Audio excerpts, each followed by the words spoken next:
মাইকে শুনতে পাইছি যে বলতেছে যে এইভাবে মানে আমার স্কুলে আমাদের আর কি প্রশিক্ষণ দেবে বিনামূল্যে, ফার্স্টে বলতে বিনামূল্যে, তারপর আমরা পরের দিনই আসি, একটা টাইম দেয়। তো তখন আসার পর তখন বলে 100 টাকা করে দিতে হবে, যে এখানে আপনাদের যে মাইকিং খরচ, আমরা যে মাইকিং করে ডাকছি এই খরচটা আমাদের দিতে হবে। পরে আমরা ঠিক আছে পরের দিন 100 টাকা নিয়ে আসলাম। অনেকে তো ওই দিনই জমা দিতে, আর বলছে যে যারা আজকে দেবে তারা 100 টাকা দেবে, আর যারা পরের দিন দেবে মানে একদিন লেট করবে তারা 120 টাকা, এইভাবে যারা লেট করবে 120 টাকা 40 টাকা এইভাবে বলছে। পরে আমরা তো পরের দিন দিতে দেখি আমাদের 120 টাকা করে দিতে হয়েছে। পরে উনি বলছে যে আমাদের 1 মাস মানে 1 মাস 10 দিন আর কি ক্লাস করাবে। পরে উনি বলছে 1 মাস 10 দিন ক্লাস করানোর পরে ফার্স্ট সেকেন্ড থার্ড একটা পরীক্ষা মাইকিং করছে, সেই মাইকিং কি অফারগুলো দিচ্ছে, কি বলছে? অফারগুলো দিচ্ছে যে আপনাদের বিনামূল্যে সেলাই শেখানো হবে, তারপর পার্লারের কাজ শেখানো হবে, রান্নার কাজ শেখানো হবে, তারপর বুটিক্স এইসব শেখানো হবে। তারপর আমরা তো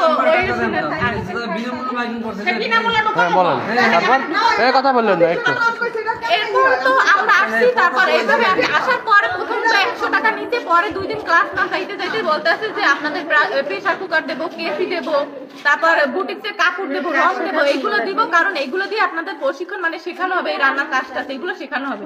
আপনারা যদি নেন তাইলে ওইগুলোর মূল্য হচ্ছে 4000 টাকা, আপনারা নিলে আপনাদের 500 টাকা করে দেওয়া হবে, কারণ 500 টাকা করে দেবে আপনাদের। পরে আমরা আর কি বলছি যে আমরা পরের দিন আবার মানে টাকা দেওয়ার কথা বলছে, যে যেদিন দেবো ওই দিনই আপনাদের আর কি দেবে, কিন্তু আমাদের টাকা জমা আছে ঠিকই, কিন্তু ওই দিন না দিয়ে বলছে আপনাদের শনিবার দেবে। তখন আমাদের সন্দেহ হয়েছে আর কি, কিন্তু আমরা অত সন্দেহ হয় নাই। পরে আবার উনি বলছে যে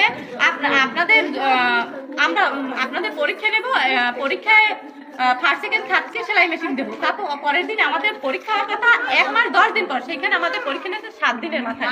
তিনি বলছে যে আপনাদের এই 7 দিনের মাথায় নেওয়ার কারণ অন্যান্য কেন্দ্রে পরীক্ষা দেওয়া হয়ে গেছে, কিন্তু আপনাদের পরীক্ষা আপনাদের সময়টা আজকে পরীক্ষা না নিলে আর পরবর্তীতে পরীক্ষা নেওয়া হবে না, এই জন্য আপনাদের এখনই পরীক্ষা দিতে হবে। পরে আমরা পরীক্ষা দিতে আসলাম, পরীক্ষা দিলাম। তখন ওই দিন বলছে যে আপনাদের একই সাথে টাকাটাও পেড করে দিতে হবে, যারা যারা টাকা দেবেন তাদের আর কি টাকা আর কি মাল পাবেন, এইটা বলছে। পরে সবাই দেশে ম্যাক্সিমামই দেশে, 2-1 জনে দেয় নাই, তাদের আবার ভয় দেখানো হয়েছে যে আপনি যদি আজকে টাকা না দেন তাইলে আপনাদের বাহির থেকে কিন্তু ওইগুলো সব কিনে তারপর ক্লাসে জয়েন করতে হবে। আমাদের ক্লাস রুটিনও দিয়ে দেওয়া হয়েছে। পরে ওইগুলো দেশে ওইভাবে টাকা নিয়েছে। আর আবার বলছে যে আপনাদের পরীক্ষা চলাকালীন সময় উনি বলছে যে 7টার দিক প্রথমে বলছে যে আমাদের আরো কেন্দ্রে আর কি আমরা 30 জন করে পড়ানোর আর কি করছি, কিন্তু 30 হ্যাঁ আজকে রেজাল্ট দেওয়ার কথা তো বলছি, কিন্তু ওই জায়গায় পরীক্ষা আচ্ছা আজকে রেজাল্ট দেবে আর কি সেলাই মেশিন কি আজকে দেবে বলছে? হ্যাঁ আজকে রেজাল্ট দেবে, হ্যাঁ আজকে প্রেসার কুকার টুকার সবই দেবে। আর উনি বলছে যে আমাদের অন্যান্য কেন্দ্রেও এইভাবে 30 জন করে নেওয়ার কথা, কিন্তু 30 জন হয় নাই দেখা, ওইখানে 10 জন 11 জন হয়েছে। ওইখানে সেলাই মেশিন গুলো আমরা আপনাদের স্টুডেন্টের মধ্যে দিতে চাই, কারণ বাহিরে আমরা ওগুলো বিক্রি করতে পারবো না, ওটা একটা সংস্থা, এই জন্য বাহিরে তো আমরা অনেক দামে বিক্রি করতে পারতাম, কিন্তু ওটা পারবো না, কারণ ওটা সংস্থা। আপনাদের কাছে স্টুডেন্টদের কাছে বিক্রি করবো 3,500 টাকার কথা বলছি। হ্যাঁ আমি বলি আপনারা তো এক জায়গায় সবাই শিখছেন, টাকাটা কি মানে এই যে একজনের কাছ থেকে আরেকজন যে জানার কোনো বিষয় আছে? না না, এখানে উনি বলছেন যে আপনারা মানে হ্যাঁ বলছে যে 7টা থেকে 8টা, সন্ধ্যা 7টা থেকে 8টার মধ্যে আপনারা যারা ফোন দেবেন, আমরা মাত্র বেশি 7-8 জনকে দেবো, যারা আগে ফোন দেবেন তাদেরকে দেওয়া হবে। তা বাসায় আমার মনে হয় ম্যাক্সিমামই আমার মতো সবাই কল দিতে। পরে কল দেওয়ার পর উনি আমাকে বলছে যে আচ্ছা ঠিক আছে, আপনার সাথে পরের দিন 10টা-11টার দিকে বলছে যে দেখা করবো আর কি, কথা বলবো আর কি এই বিষয়ে। পরে উনি আমাদের বাসায় আসছে, আসিয়া টাকা নিচ্ছে, আমার একটা জন্ম নিবন্ধনের আর কি ফটোকপি নিয়ে গেছে। পরে আর কি টাকা নিয়ে টাকার আর কি রসিদ লিখে তিনি চলে গেছে। বলছে যে পরের দিন আবার 3টার সময় আপনাদের বাসার সামনে এটা দিয়ে যাওয়া হবে। আমি ওই বন্ধু স্যার আমার বলছে যে বিকেলে তুমি আসো 1 লোক ওই সেলাই মেশিনের কাজ শিখে, এটা এনজিওরই কি দেশে বানিয়ে ছাত্র আমি জানি। কতদিন ধরে আসলে এই কাজ করে? আমি এই কত বেশি দিন তো এই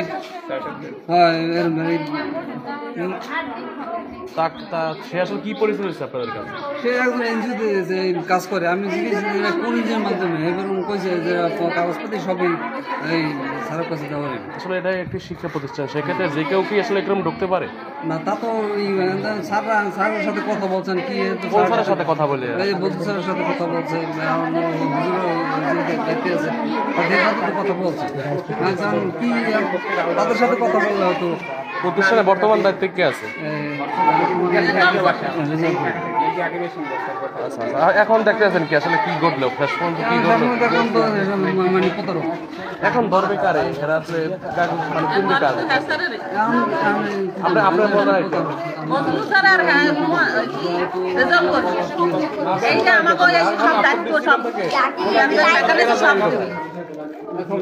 আমি কি বলবো, কি যে অবস্থা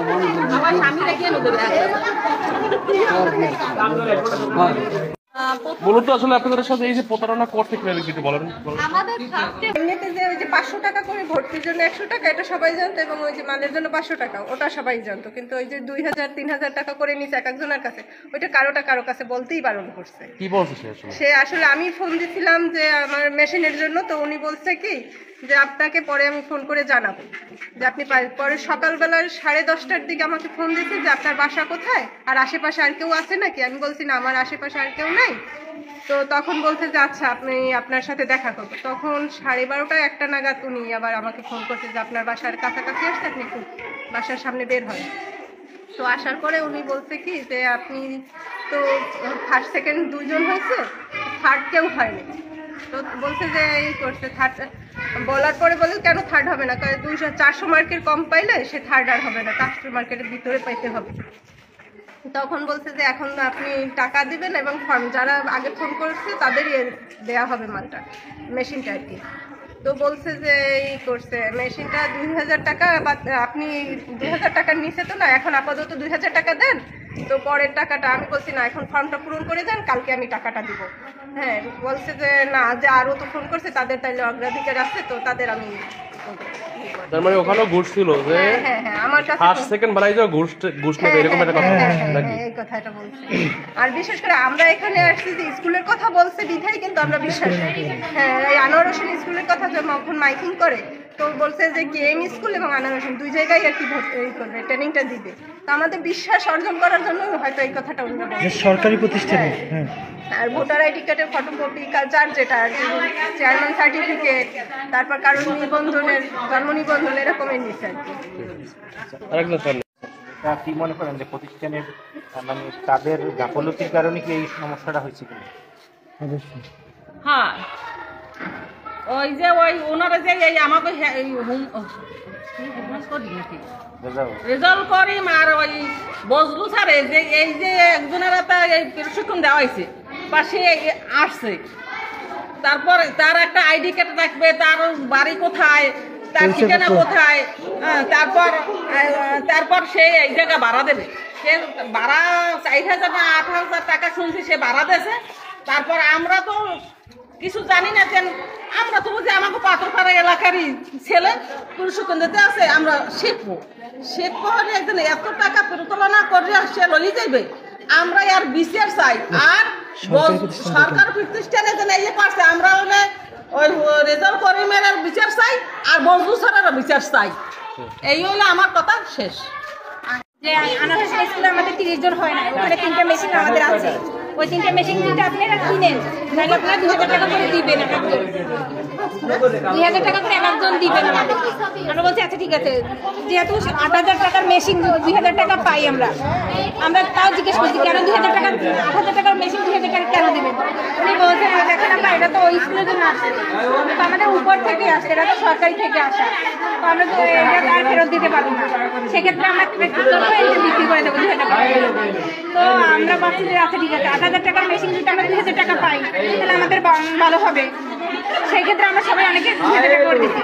উনি আরো বলছে যে এই করতে অনেকে আছে রান্নাবান্নার কাজ জানে না, ওর জন্য প্রেশার কুকার লাগবে, তারপর মেশিন যারা ফার্স্ট থেকে নেবে তাদেরকে মেশিন দেবে, কাপড় হাতের 7 গজ কাপড় দেবে, তারপর সেলাই মেশিন দেবে, তারপর এই করছে রং পেন্সিল।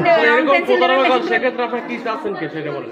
ওনার একটা বিচার হোক, আমরা এটা চাচ্ছি যেন এরকমের আমাদের বাংলাদেশে যেন এরকমের যেন ছিটার না থাকে। ওনাকে কোনো অ্যাড্রেস জিজ্ঞেস করছেন যে ওনার হ্যাঁ ওনারে জিজ্ঞেস করছি অ্যাড্রেস, উনি বলছে আমাদের বাড়ি খুলনাতে। এমনি আর কিছু জানেন না? না আর কিছু বলে নাই। শুধু নাম্বারটাই জানেন। হ্যাঁ আমরা আর উনি এক কাগজ দিছে, উনি মাইকিং করতে সবাই কাছে। পুরো পাথরঘাটা উপজেলা মাইকিং করছে। ওটা তো বোর্ডেও আছে। এই জায়গায় সবকিছু লেখা আছে এই জায়গায়। ওটা তো এই যে এই স্কুলেরটা এই যে। আর আমার একটা কথা, উনি শিক্ষা প্রতিষ্ঠানে বসতে, সরকারি একটা জায়গায় বসতে, উনি সেই জায়গায় আমাদের শিক্ষকরা কেন সেটা অ্যালাউ করছে, হ্যাঁ কেন সেটা অ্যালাউ করছে উনি? আমাদের শিক্ষকরা এটা অ্যালাউ করে কেন? তার মানে তো আমাদের শিক্ষকরা তাদের সাথে জড়িত, তাদেরকে টাকা দিয়ে বুকিং করছে তারা কেন? মানে কি বলতে চাচ্ছেন? আমি বলতে চাচ্ছি আমাদের শিক্ষকরা কেন চিটার জায়গা দিছে? তার মানে তো আমাদের শিক্ষকরা তাদের সাথে জড়িত। কোন কোন স্কুল? তাদেরকে টাকা দিয়ে স্কুলে 42 টাকা করে দেবে, স্কুলে 4200 টাকা করে নেবে। স্কুল আনোয়ার হোসেন স্কুল দুইটা জমা স্কুল দেবে স্যারেদের। এই দুইটা স্কুল কি হয়েছে? তারা বলছে স্যারেদেরকে 4200 টাকা দিতে হবে। সেই ক্ষেত্রে আমাদের কাছ থেকে প্রথমে 180 করে টাকা নিচ্ছে সবার কাছ থেকে, তারপর 280 টাকা 90 টাকা নিচ্ছে, তারপর মেশিং এর জন্য 2000 টাকা করে নিচ্ছে। কেন তারা? একটা সরকারি প্রতিষ্ঠানে তো আমি জানার স্বার্থে যে এই করছে তার ডকুমেন্টস ছাড়া তাদেরকে বসতে দেওয়া হয় না। এরকম যদি সরকারি কর্মস্থানে যদি এরকমের ডকুমেন্টস ছাড়া বসতে দেয় তাহলে তো আমাদের অনেক ক্ষতি হয়ে যাবে। শিক্ষকদের একদম শিক্ষকদের বিচার চাই।